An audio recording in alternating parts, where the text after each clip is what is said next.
Gloria a Dios. Isaías capítulo 4 y versículo número 1.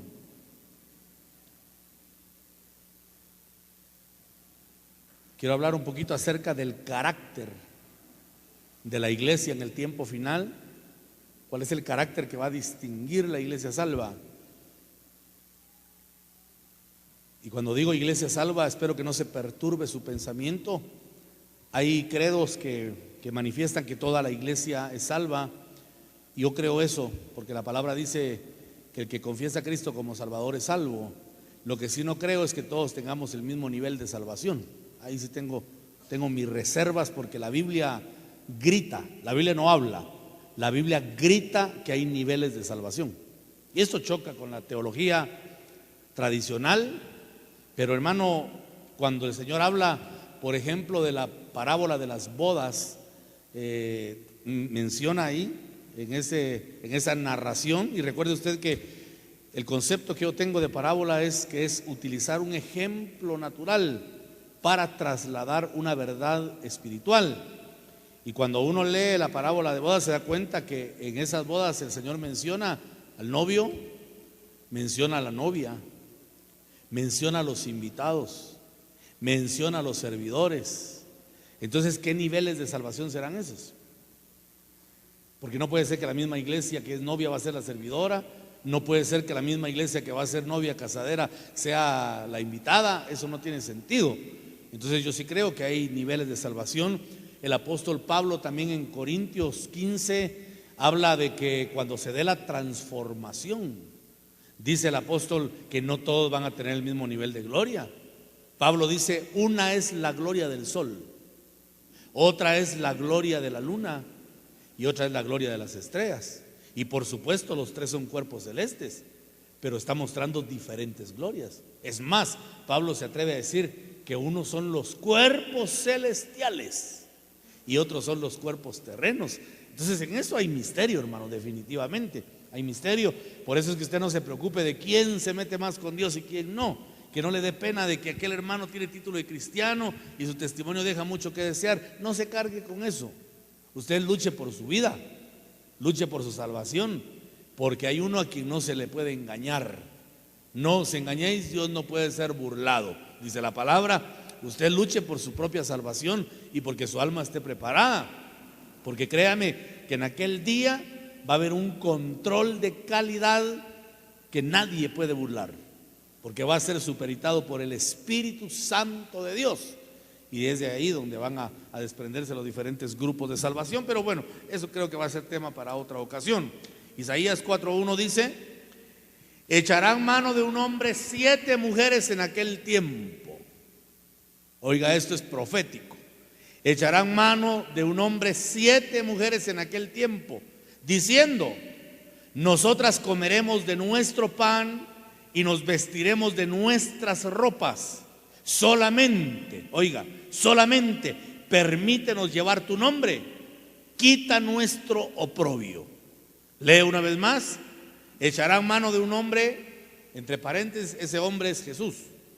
7 mujeres, paréntesis, 7 tipos de iglesia. Y dirán: nosotras comeremos de nuestro pan y nos vestiremos de nuestras ropas. Solamente permítenos llevar tu nombre, quita nuestro oprobio. Que el Señor bendiga su palabra, hermanos amados. No cabe duda que el Señor habla a través de la palabra, mostrando misterios que gracias a la luz del Espíritu, que es la lámpara que ilumina nuestro lugar santo, el terreno de nuestra alma, podemos comprender esos misterios por esa bendita luz.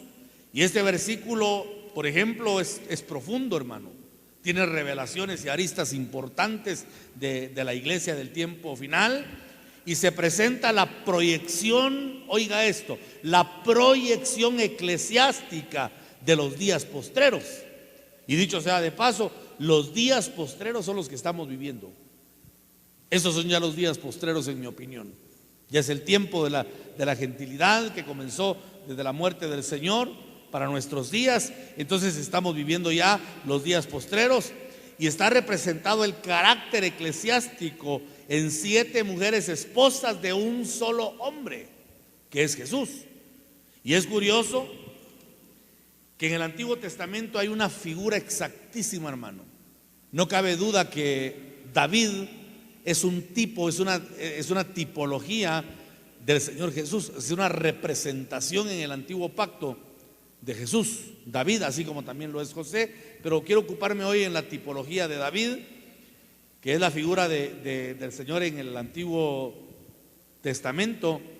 Y David registra la historia veterotestamentaria que tuvo 7 mujeres, y el nombre de cada una de ellas tiene una significancia, hermano, cardíaca para el día de hoy, porque representa el carácter del mover eclesiástico de este tiempo.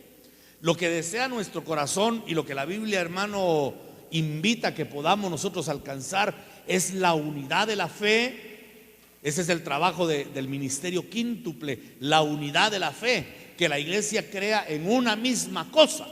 Pero mire qué trabajo más complejo, hermano, qué tarea más titánica la de llevar a todo un pueblo con diferente idiosincrasia, con diferente pensamiento.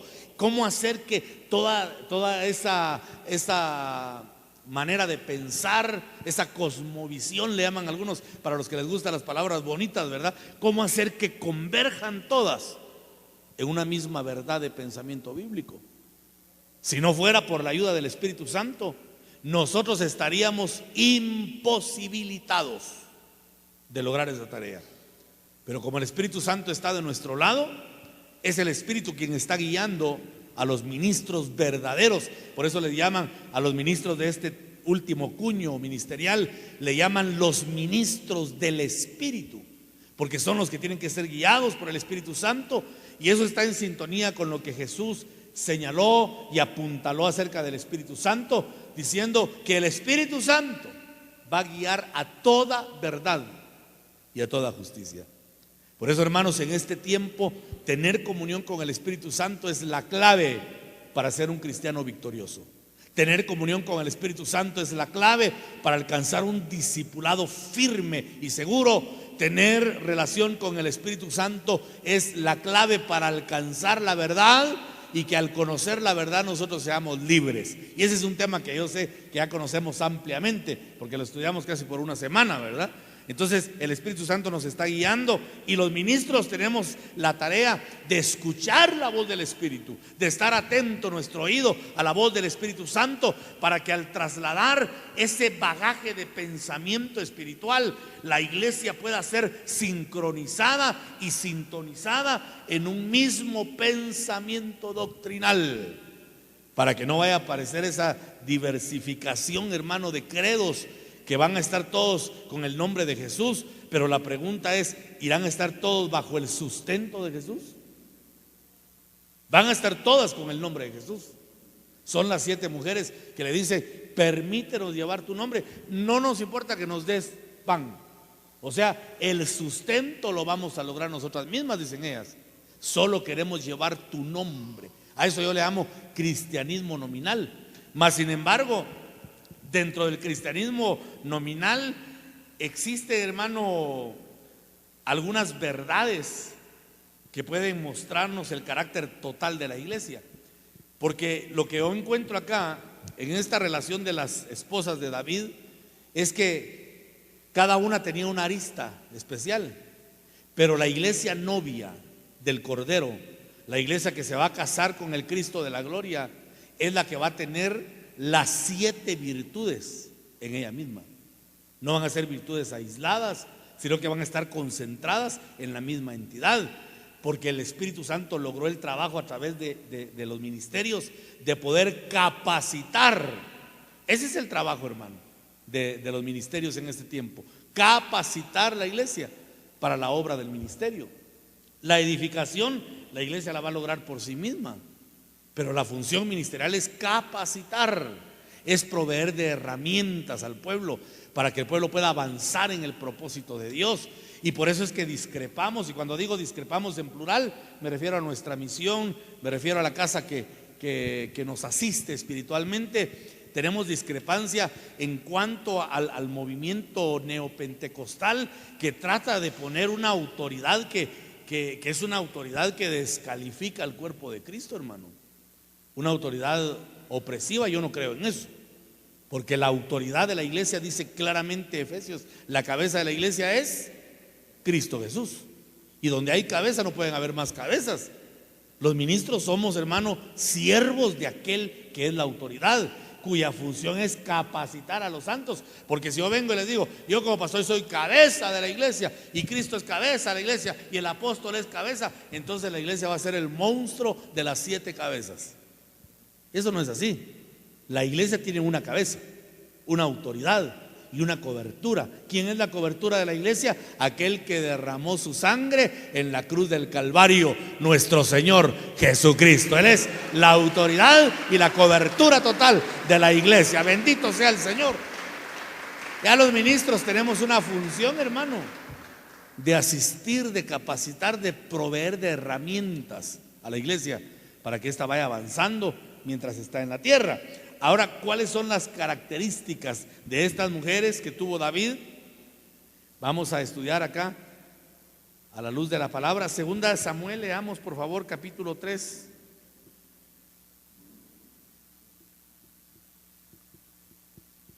Segundo libro de Samuel.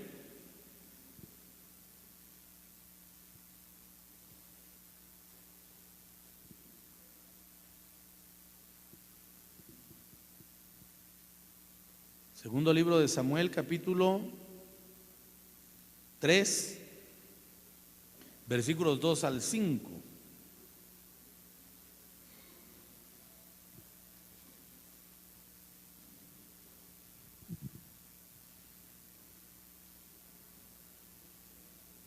Dice: y nacieron hijos de David en Hebrón. Su primogénito fue Amón, de Ahinoam Jezreelita. Aquí aparece el primer nombre, Ahinoam Jezreelita. ¿Qué significado tiene el nombre? Ahinoam, que es una de las mujeres de David, y significa su nombre la hermosura del hermano. ¿Qué significa Ahinoam? La hermosura del hermano. Una de las cosas, hermano, indudablemente que la iglesia tiene que aprender a ver en este tiempo es la hermosura del Señor. Cuando usted lee el libro de Cantares, que el libro de Cantares, según los teólogos, es un epitalamio nupcial, se llama. O sea, era un cántico que se utilizaba para las bodas, y con arpa y decacordio empezaban a entonar versos de cantares relacionados con el desposorio, con la boda, con el amor que existe entre un hombre y una mujer. Pero en mi opinión, Cantares tiene aristas, hermano, muy especiales de la relación de Cristo con la iglesia. O sea, yo no lo veo meramente como una obra literaria. Yo creo que hay inspiración del Espíritu en esa palabra, hermano. Y cuando usted lee Cantares, se da cuenta que una de las funciones de la novia que va a ser esposa es destacar la hermosura del amado. Y repetidas veces está, hermano, la sulamita destacando la hermosura del amado, mostrando lo bello que es el Señor. Porque la iglesia tiene, hermano, en este tiempo que ir asimilando a través de la voz del Espíritu Santo, que es quien está enamorando a la iglesia para que ésta pueda, hermano, contraer nupcias con el Señor Jesucristo. ¿Y cómo enamora el Espíritu Santo? A través de la palabra, mostrando, hermano, las verdades escriturales para que la iglesia sea prendida en un amor especial, en un amor ágape, que es el amor de Dios, que el corazón sea envuelto de la iglesia para que se enamore del Señor. En Cantares dice la sulamita: estoy enferma de amor.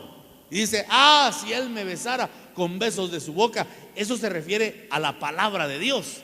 Y la mujer está enamorada, hermano, porque el Señor es hermoso. ¿Cuántos creen que Jesús es hermoso, hermano? En su manifestación espiritual es bello. Y Ahinoam destaca la hermosura del hermano. ¿Y por qué dice del hermano? Porque en la relación, hermano, que se da con Cristo, habla de una relación tan especial. Amiga mía, hermana mía, esposa mía. Mire los niveles que va mostrando. Y por eso acá Ahinoam destaca la hermosura del hermano, pero tenemos que llegar a conocer al Señor en una dimensión más profunda, en una dimensión más sublime, en una dimensión más elevada. Pero Ahinoam le conoció solamente en la arista de la hermosura del Señor. Y qué curioso, porque dice la palabra que el hijo de David con Ahinoam fue Amón, y Amón significa creyente verdadero. ¿Qué significa Amón? Pero ¿cómo va a haber fruto de un creyente verdadero? Solamente cuando conoce la hermosura del Señor. El que no conoce la hermosura del Señor es porque no le ha visto. Y Hebreos dice que el que se acerca a Dios debe creer que Él existe. Y para creer que existe una persona tenemos que conocerla, hermano. Si usted no la conoce, tiene sus reservas.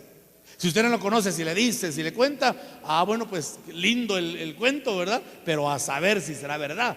Pero cuando usted conoce a una persona, usted tiene pruebas indubitables. No hay nada, hermano, que le provoque duda en su mente natural, porque usted conoce a la persona, tiene identidad, hermano, con esa persona.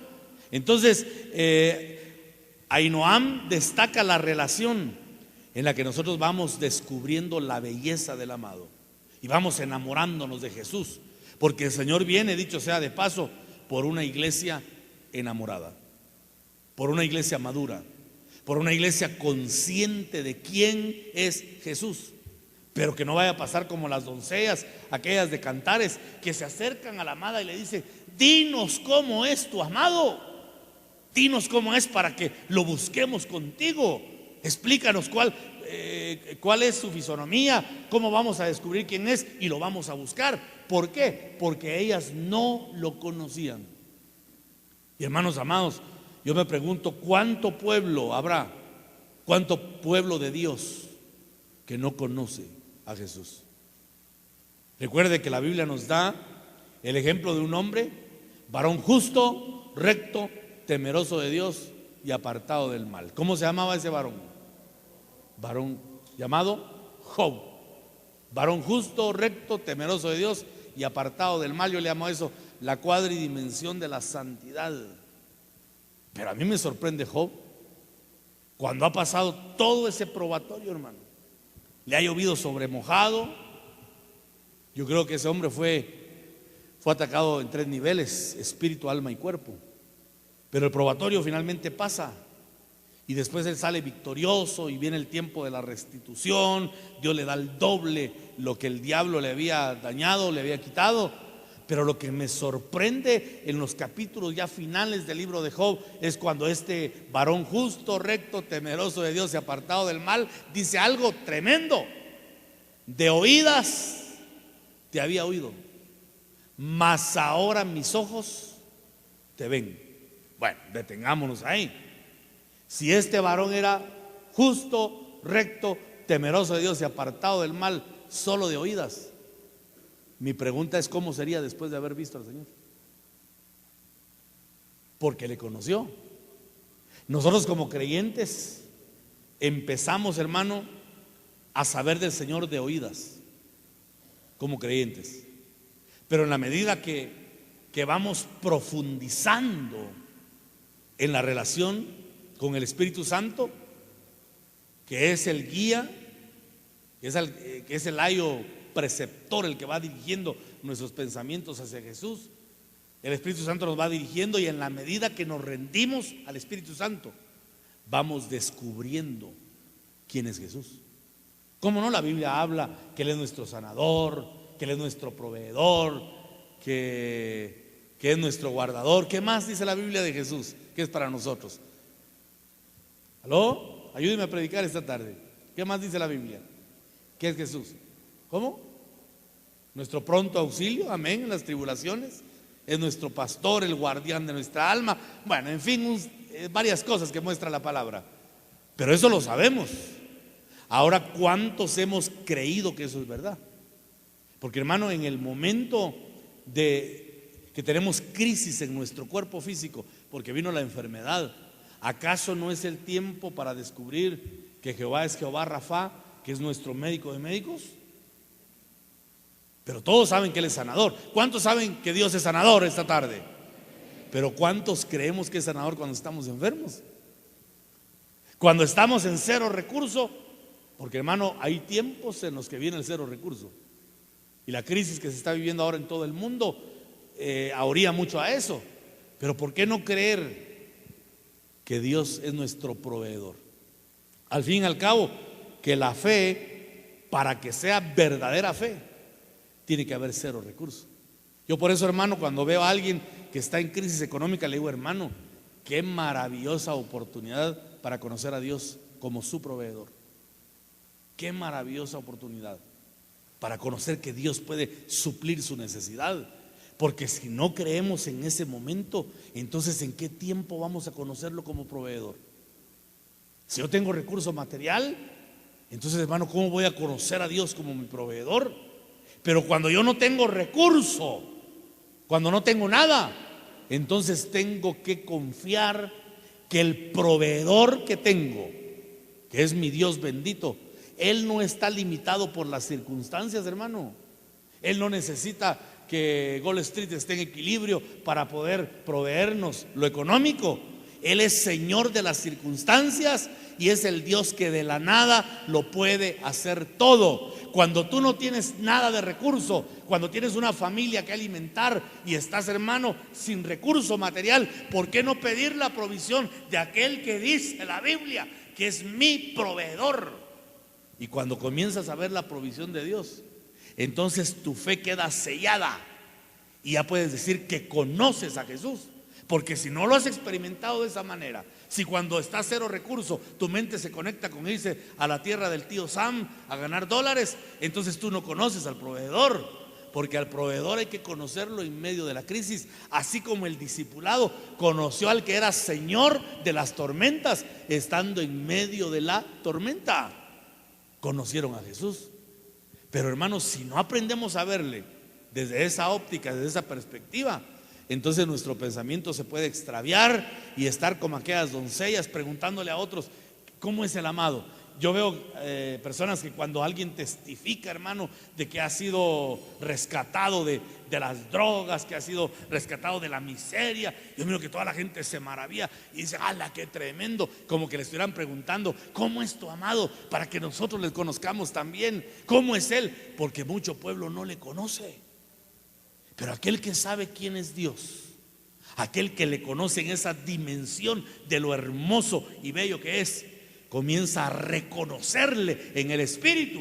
Y entonces surge el hijo Amón, que es el creyente verdadero, que no retrocede ante ninguna circunstancia, en tiempos buenos, en tiempos malos, en tiempos de abundancia, en tiempos de escasez, teniendo doble abrigo, estando en desnudez, nunca retrocede, porque sabe que el Dios que conoce es el mismo en la abundancia, en la escasez, en el abrigo y en la desnudez, porque nunca cambia. Aleluya. ¿Cuánto le dan gloria al Señor por eso? Pero hay que conocer, hermano, en esa hermosura de lo que Dios es como proveedor.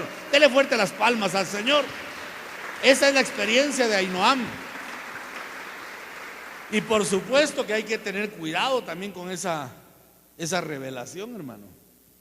Porque el problema de muchos que han conocido la hermosura del Señor como Ahinoam es que se quedan en esa etapa. Y los que conocen a Dios como proveedor, entonces comienzan a proclamar solo la provisión de Dios. Ya solo se habla de la provisión económica, de que Él está comprometido a dar, de que Él ha prometido dar y que Él va a traer riqueza y que va a traer sobreabundancia, y al día siguiente otra vez hablar de la riqueza, otra vez hablar de la provisión. No, eso es parte del Evangelio, pero no es todo el Evangelio. ¿Cuántos creen que Dios es proveedor? Pero no siempre vamos a conocer a Dios solamente en esa dimensión, hermano. Porque a veces es necesario que pasemos por probatorio de escasez para ver qué hay en el corazón. ¿Acaso no dice la palabra, pues, hablando del pueblo de Israel? Te saqué de Egipto, dice en Éxodo, ¿verdad? Y te envié al desierto y te hice pasar hambre para probar qué había en tu corazón. Eso dice Dios. Te saqué de Egipto. Esa es la etapa de liberación cuando salimos del mundo. y te llevé al desierto y te hice pasar hambre. ¿Quién le hizo pasar hambre a Israel? Diga conmigo, Dios, para probar qué había en tu corazón. Y en las primeras de cambio, hermano, en las primeras de cambio Israel comenzó a renegar. ¿Por qué nos sacaste de Egipto?, le decían a Moisés. Por lo menos allá habían tumbas. Ay, Dios, qué triste, hermano, estar anhelando el cementerio, ¿verdad? Pero aquí nos van a comer las aves de rapiña, aquí estamos expuestos. ¿Para qué nos sacaste de Egipto? Se les olvidó que en Egipto habían gemido a causa de su esclavitud. Ahora estaban anhelando las tumbas. Dios probando el corazón. Cuando les faltó el agua, comenzaron, hermano, también el conflicto, ¿verdad? Y después Dios, hermano, les quitó el hambre. Dios les quitó la sed, porque puede creer que aparece una peña, la peña de Oreb, en el desierto, y la peña comienza a brotar agua, hermano. ¿Quién dice que Dios necesita un manantial si de las rocas Dios puede hacer brotar el agua? Pero le estaba probando el corazón. Por eso, un momento, hermano, de apretura, en momento de escasez, si has pedido la provisión y la provisión no llega de inmediato, ¿no será acaso que Dios está probando tu corazón?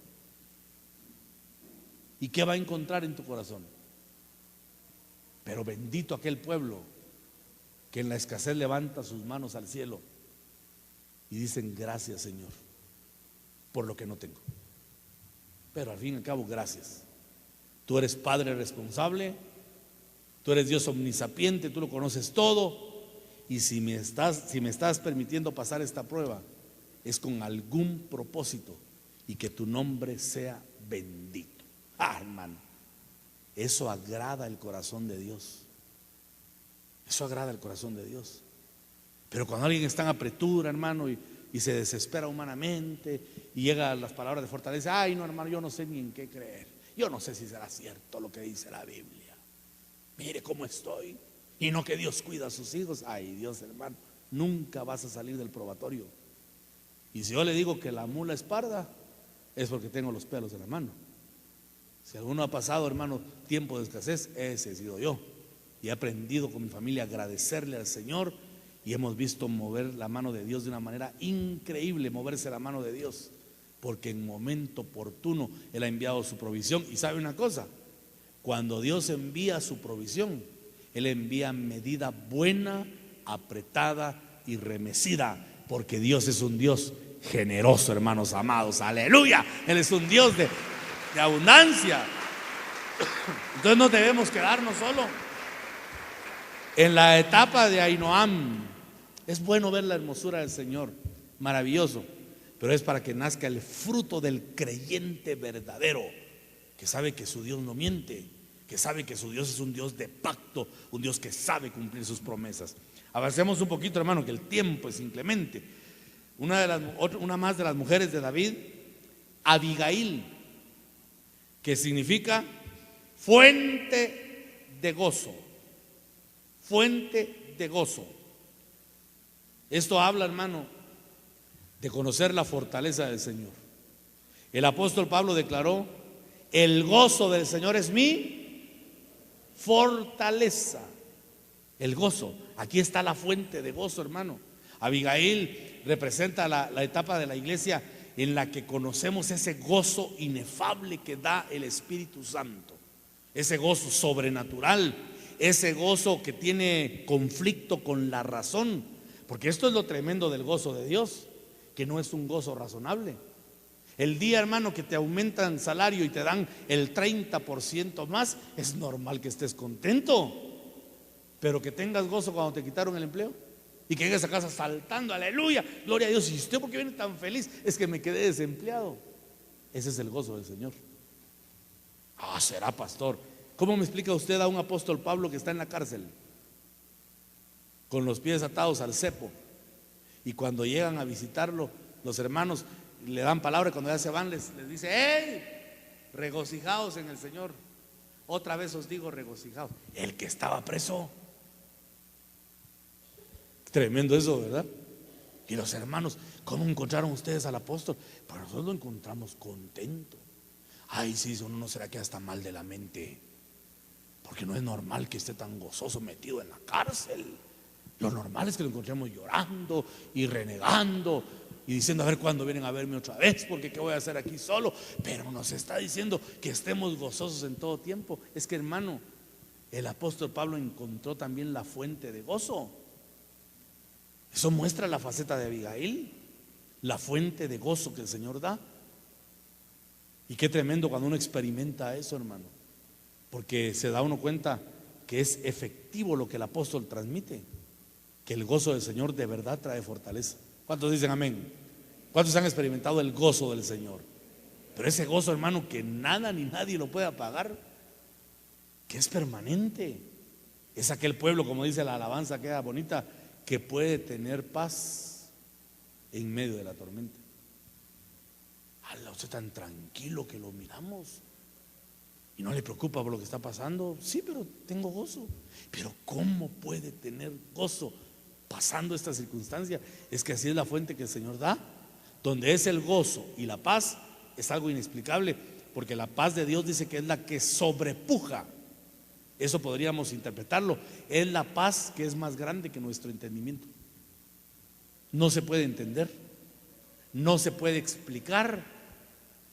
Pero por el hecho de que no se entiende y no se explica, no significa que no es real.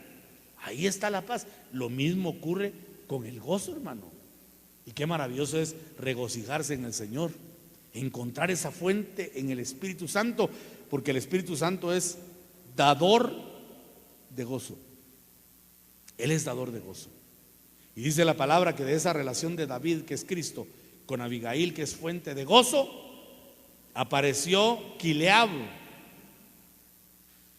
que significa restricción de su padre.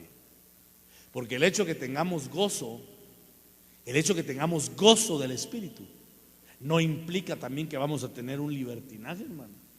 Estamos restringidos por el Padre. El Señor tiene límites, hermano. En este evangelio tenemos límites. No podemos hablar de una gracia que pasa los límites, porque el día que pasamos los límites de la gracia, ese día nosotros ya caímos en desgracia. Amén. La gracia tiene límites. Pero qué lindo conocer el gozo del Señor. Porque mire, hermano, en los Estados Unidos se dio un movimiento tremendo y por aquí vinieron brisas de ese chaparrón que cayó allá, hermano. Se empezó a hablar de la supergracia y se supo de un ministro usadísimo en la palabra. Ese varón hacía temblar la iglesia, hermano. Fuerte para predicar, fuerte, con una palabra profunda que estremecía el corazón. Pero de repente el hombre empezó a hablar de la transformación del agua en vino, y empezó a hablar de que Pablo hablaba a los ancianos y le decía que no sean dados al mucho vino. Entonces dijo él: hermanos, el evangelio ha caído en legalismo, hombre, porque nos hemos ido a extremos, y ahora la gente dice que si alguien viene y se bebe su copita de vino, que está en pecado. Y dijo él: eso no es pecado. No, digo, miren, en esta ocasión llevó una copa de vino y se tomó, este no es vino, ¿verdad? Es y se tomó su copa de vino grande y dijo: ¿quién dice que estoy en pecado? Eso es mentira. Yo soy hijo de Dios, salvado por la sangre del Cordero. Yo creo que tenía razón, porque lo que la Biblia condena es la borrachera. Pero ¿puede usted creer que después de un mes de enseñanza, en un día de culto, no aparecían los de alabanza, hermano? Dios, están enfermos, pero no puede ser que todos estén enfermos. Y empezaron a averiguar. Estaban los señores en la cantina. Como no era pecado tomar, pero se les olvidó, y de copa en copa se les pasaron las copas y estaban borrachos, hermano. Porque hay gozo que, si no se mide con la restricción del Padre, si no nos limita, entonces nos extralimitamos y hacemos de la gracia una total desgracia. Amén. Ese es el gozo, hermano. Es gozo del Espíritu. Por eso hemos venido hablando, y vuelvo a insistir una vez más. El apóstol Pablo le habla a Timoteo y le da instrucciones. Le dice: para que si yo tardo, tú, Timoteo, sepas cómo debes conducirte en la casa del Señor, que es columna y baluarte de la verdad. Para que sepas cómo debes conducirte. Eso se llaman principios conductuales en la iglesia. Y tenemos, hermano, que mantener ese orden. Yo he venido sugiriendo, porque la gracia no impone. El día que imponemos ya estamos, hermano, en legalismo. La gracia no impone nada, no obliga, pero sí propone. Y aquel que está sintonizado en el Espíritu tiene que ir tomando los principios, hermano, para que no vayamos a hacer de la gracia y del gozo que el Señor nos ha dado un libertinaje y que entonces nos apartemos del propósito de Dios.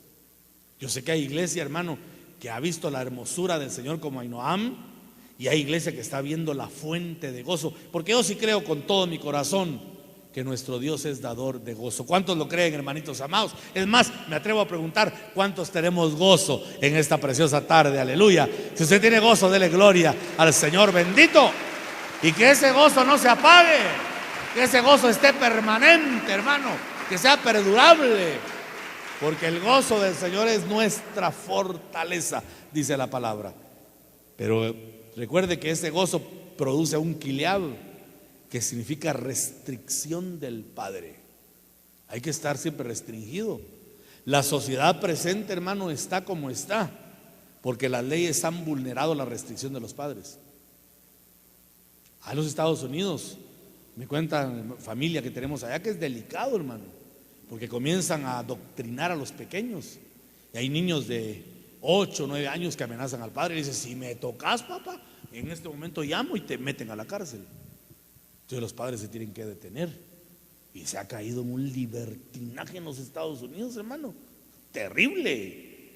Cosas que aquí son impensables, allá son normales y comunes, porque se acabó la restricción por un gozo, hermano, que no tuvo límites. Entonces seguramente ese límite o ese gozo no vino de Dios, porque el gozo que Dios da siempre va a tener restricción del Padre como fruto.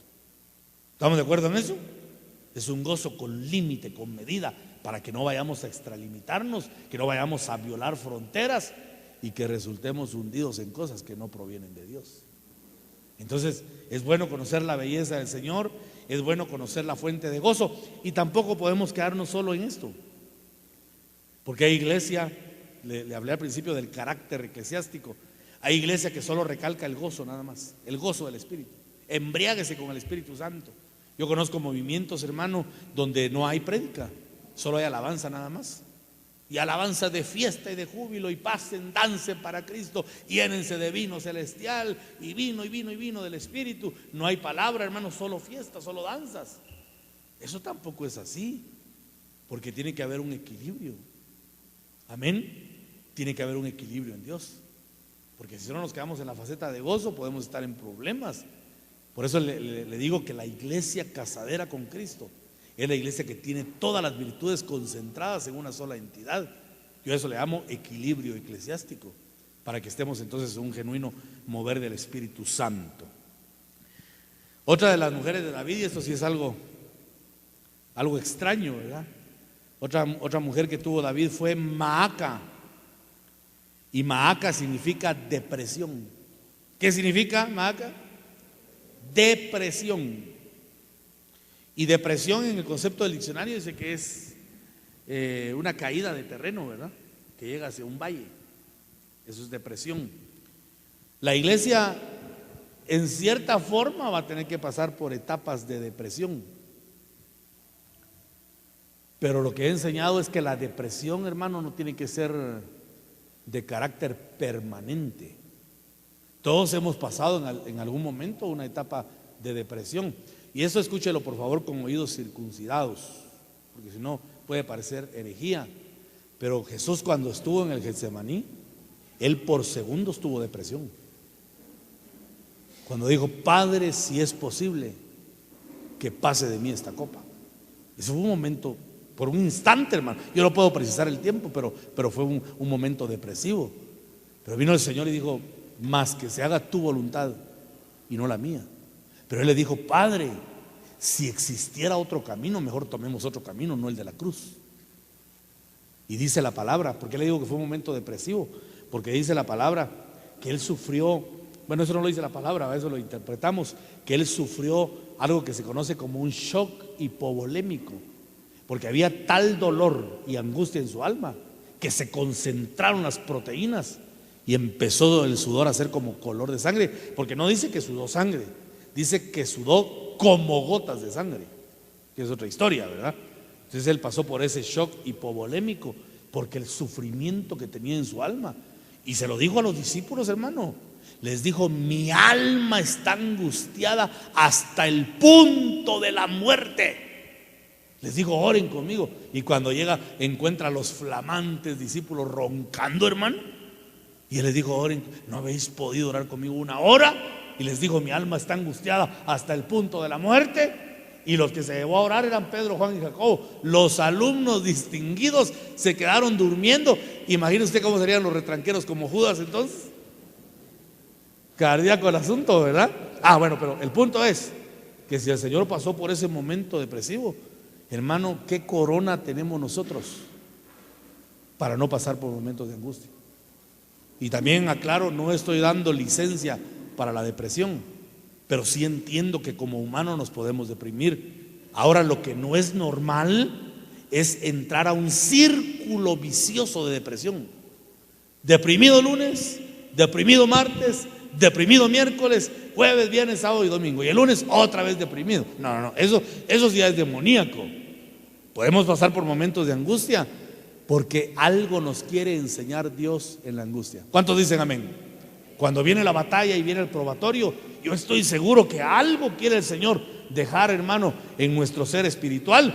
Porque mire, de esta relación de David con Maaca, que significa depresión, surgió un hijo llamado Absalón. ¿Y sabe usted qué significa Absalón? ¿Alguien sabe qué significa Absalón? Es Ab Shalom en hebreo. Ab Shalom. Ab significa padre y Shalom significa paz. 100 puntos, hermana Martita. Entonces, Absalón significa padre de paz. ¿De una mujer deprimida? Es que el fruto que Dios espera es paz. Pero ¿quién es la paz? El Espíritu Santo. Pero ¿cómo entrar a esa paz? Solamente aprendiendo a someternos en el tiempo de la depresión, a no esperar ayuda ni en ansiolíticos, hermano, ni en medicamentos, ni en médicos, ¿verdad? Sino que saber que nuestro socorro en la angustia viene de Jehová, que hizo los cielos, la tierra y el mar. Como David, que dijo: alzaré mis ojos a los montes, ¿de dónde vendrá mi socorro? Note, cuando David dice alzaré mis ojos a los montes, es porque él estaba sumido en un valle, hermano, de sombra y de muerte, como dice Salmo 23, y tuvo que alzar sus ojos a los montes. ¿Y de dónde viene mi socorro? Los montes representan personas, líderes religiosos, a saber cuántas cosas más, de donde no viene nuestro socorro. Pero al final se da cuenta David que su socorro era y sigue siendo el Dios Todopoderoso. Y cuando nos encontramos cara a cara con ese Dios bendito, que es nuestro pronto auxilio en las tribulaciones, entonces nace el fruto de la paz. Y entonces tenemos la paz en el corazón que no puede dar ningún hombre, solo la puede dar Dios. Pero ¿sabe qué es lo lindo? Que si el hombre no puede dar esa paz, tampoco la puede quitar, porque es una paz divina. ¿Cuántos han sentido esa paz, hermano, en momentos de tormenta? Si es que hay ocasiones en las que uno tendría que estar angustiadísimo, hermano, y con justa razón, porque nos rodean adversidades, penurias y un sinfín de cosas terribles. Pero cuando aprendemos a ver al Señor en ese momento depresivo, entonces surge el fruto de Absalón y nos encontramos con una paz interior que definitivamente solo nuestro Dios puede dar. Así es que si alguien en esta tarde viene con su corazón abrumado, viene cargado de problemas, con aflicciones, y siente que está en un callejón sin salida, hermanito, hermanita, yo te digo de parte de Dios, es el tiempo para que mires al Señor y que entonces venga la paz que sobrepasa todo entendimiento. Aleluya, démosle gloria al Dios Todopoderoso. Aleluya.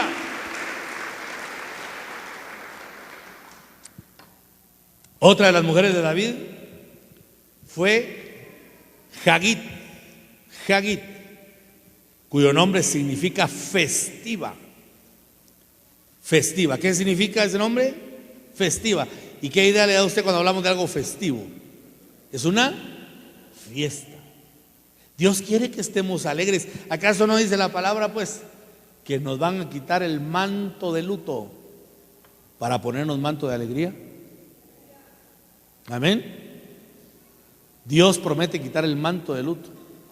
Dios promete quitar el manto de tristeza y meternos a esa fiesta espiritual.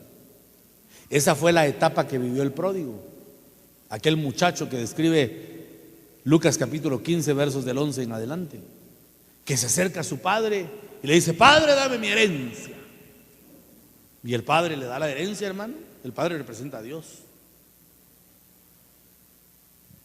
Y el pródigo es figura nuestra cuando estábamos lejos del Señor, porque eso marca etapas preexistenciales. Pero viene el hijo y le dice: Padre, dame mi herencia.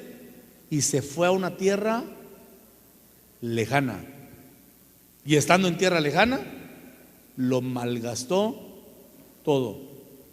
Y cuando no tenía nada, vino una terrible hambruna a aquel lugar. Y empezó a padecer, hermano. Y empezó a anhelar su herencia, pero no tenía nada de la herencia. Lo malgastó, porque dice que vivió perdidamente. Y estando, hermano, en ese caos, ese muchacho que era príncipe llegó a ser apacentador de cerdos. Y cuando estaba en la posilga, diríamos en argot huehueteco, cuando estaba metido en el chiquero, dice la palabra que volvió en sí. Así dice la Biblia, ¿verdad? Y vuelto en sí, dijo: en la casa de mi padre hay abundancia de pan, yo aquí perezco de hambre. En la casa de mi padre hasta los jornaleros tienen sustento. Pero eso lo pensó hasta que volvió en sí. Porque, hermano, se necesita no estar cuerdo para alejarse de la casa del Padre. ¿Sí? O lo digo en palabras más entendibles, es una locura alejarse de la casa del Padre. Pero este muchacho se fue porque no estaba en sí, hermano. Y a las circunstancias y los golpes de la vida, dice la narración que lo volvieron en sí. Y entonces pensó en la casa del Padre. Y el padre dice que todas las mañanas salía a ver por la ventana, a saber por dónde, en qué momento regresaba el muchacho. Y de repente lo mira allá en lontananza, allá venía, hermano. Él conocía que era su hijo, aunque venía en harapos, venía con mal olor, venía, hermano, venía mal. Y el padre, cuando lo tuvo cerca y cuando iba a comenzar su poema, ¿verdad? Padre, he pecado contra el cielo y contra ti, ya no soy digno de ser llamado tu hijo. Ya ni lo dejó hablar el padre, porque dice que se abalanzó sobre él, lo abrazó y lo besó, y de inmediato dijo a los siervos: báñenlo, límpienlo y pónganle las vestiduras que él merece, y pongan anillo en su mano y calzado en sus pies. Esa es la restauración. Pero después dijo: maten un corderito y hagamos fiesta, porque mi hijo estaba muerto y ha resucitado. Y empezó la pachanga en la casa, hermano, porque la fiesta es para los restaurados. La fiesta es para los que el Señor ha limpiado. La fiesta es para aquellos que sabemos que no merecemos nada y sin merecer nada lo tenemos todo. La fiesta es para aquellos que veníamos no con méritos humanos ni con títulos de eminencia para que el Señor nos reconociera. Con todo respeto, hermano, pero veníamos con olor a posilga. Pero eso no le importó al Padre. Nos abrazó, nos besó, nos puso vestiduras, y después de ser nada y nadie, ahora somos príncipes de su pueblo, dice la palabra. Aleluya. Es el proceso de restauración que Dios ha hecho en nuestra vida para introducirnos a la etapa de la fiesta espiritual. Y dice la Escritura que cuando se acercó el otro hermano, o el hermano, mejor dicho, del pródigo, el otro hijo es, ¿verdad? Y hermano del pródigo, y escuchó que en la casa había música y danzas. ¿Qué había? Música y danzas. Así dice la palabra. La danza la mira usted en toda la Biblia. Y dijo: ¿y esto qué es? Y se acercó uno de los siervos y le dijo: es que tu hermano tu hermano regresó. El perdido, sí, tu hermano. El borracho, sí, él. El drogadicto, sí. Y la fiesta, ¿por qué? Es porque él regresó. Y dice que su espíritu se turbó, hermano, y se quedó fuera. Porque el que no entiende la restauración no va a entrar a la fiesta por su prejuicio. En una ocasión, hermano, y esto no es muy prudente decirlo, pero por motivo de enseñanza, vino una persona y me dijo: pastor, ¿sabe usted quién es ese que vino a la iglesia? ¿Quién, hermano? Fulano. Ah, sí, sí lo vi, parece que le di la bienvenida. Pero ¿sabe usted quién es? No, hermano, no lo conozco. Ah, esa es una firmita. Si ese viene aquí, yo me voy. Ah, bueno, que le vaya bien, le digo yo, porque aquí no hay lugares preferenciales para nadie. La puerta está abierta porque la puerta no la abrió. La puerta la abrió Cristo con su muerte en la cruz del Calvario para buscar y salvar a los perdidos. Aleluya. Bueno, pero hermano, ¿cuántos hermanos del pródigo habrán así que no creen en la restauración? No creen. Ah, es que pastor, el que vino es esto y lo otro. No lo puede cambiar Cristo. O sea que la sangre de Cristo no alcanza, no es suficiente. Solo salva a algunos, a los que tenían medios pecados, y a los pecadores crónicos, a esos no nos puede salvar. Hermanos, si el Señor vino por lo más vil del mundo, si Él pudo resucitarnos a los muertos, porque esto tal vez ofende, pero Efesios 2 dice que nosotros estábamos muertos en delitos y pecados. Si Él pudo resucitar un muerto, ¿cómo no va a sanar un enfermo? ¿Estamos de acuerdo en eso? Pero el hermano del pródigo no lo entendía. Que no creo. Y mi hermano le fue a reclamar al padre: yo siempre he estado contigo, yo siempre he sido buen hijo, responsable, y ese perdido que acaba de poner tu nombre por los suelos y le haces fiesta, y a mí ni siquiera me has dado un cabrito para que coma con mis amigos. Y le dice el padre: hijo, pero si todo lo que está aquí es tuyo. Lo que pasa es que tú no has querido tomar nada. Y de hecho, uno de estos días compartí algo que el Espíritu puso en mi corazón. Le dije: hermanos, ya no pidamos más, que le decimos: Señor, yo quiero más de ti. ¿Más qué? Si Él ya se dio todo. ¿Acaso no se dio todo en la cruz, pues? ¿Qué más podría Él dar? Ahora, si nosotros no tenemos, es porque no queremos tomar. Pero Él puso la mesa servida con grosura y abundancia. Ahora, ¿cuánto deseo y cuánto quiero yo? Ese es otro asunto aparte. Este hermano del pródigo no quiso entrar a la fiesta. Dice la palabra, léalo en casa, que el padre, dice una versión, y el padre le rogaba. Ay, hermano, imagínense a Dios rogando: entra a la fiesta, amigo. No, no quiero. Entra a la fiesta. No, caprichoso, ¿verdad? Entra, por favor. Gózate con el regreso de tu hermano. No, no, yo no entro. El padre rogando. Es que, hermano, qué desbordante la misericordia de Dios, ¿verdad? Qué desbordante, hermano. Por eso dice la palabra que Él es lento para la ira. ¿Y qué más dice? Y grande en misericordia. ¿Cuántos creen que eso es verdad? Amén. Entonces, hermano, entremos a la fiesta y oiga esto. De la relación de David con Hagit nació Adonías, que significa el Señor es mi maestro. ¿Qué significa Adonías? Porque el que está en la fiesta conoce quién es el Padre y es el que está calificado para enseñar del amor y la misericordia del Padre Celestial. Amén, hermanos. Vamos un poquitito rápido porque el tiempo apremia, ya casi se me terminó. Otra de las mujeres de David fue Abital. Abital, que significa padre del rocío o de la sombra. Padre del rocío o de la sombra. Y el rocío representa la bendición y la cobertura de Dios. Cuando hablamos de sombra, hablamos de cobertura. El que habita al abrigo del Altísimo, ahí está, morará bajo la sombra. Y dice que Abital significa padre del rocío y de la sombra. es la iglesia que está viviendo bajo etapa de cobertura en Dios, que sabe que tanto la bendición, que es el rocío, como la cobertura, que es la sombra, vienen de Dios. Hermano, qué lindo es tener autoridad, porque dice la palabra en Proverbios que donde no hay autoridad, el pueblo se desenfrena.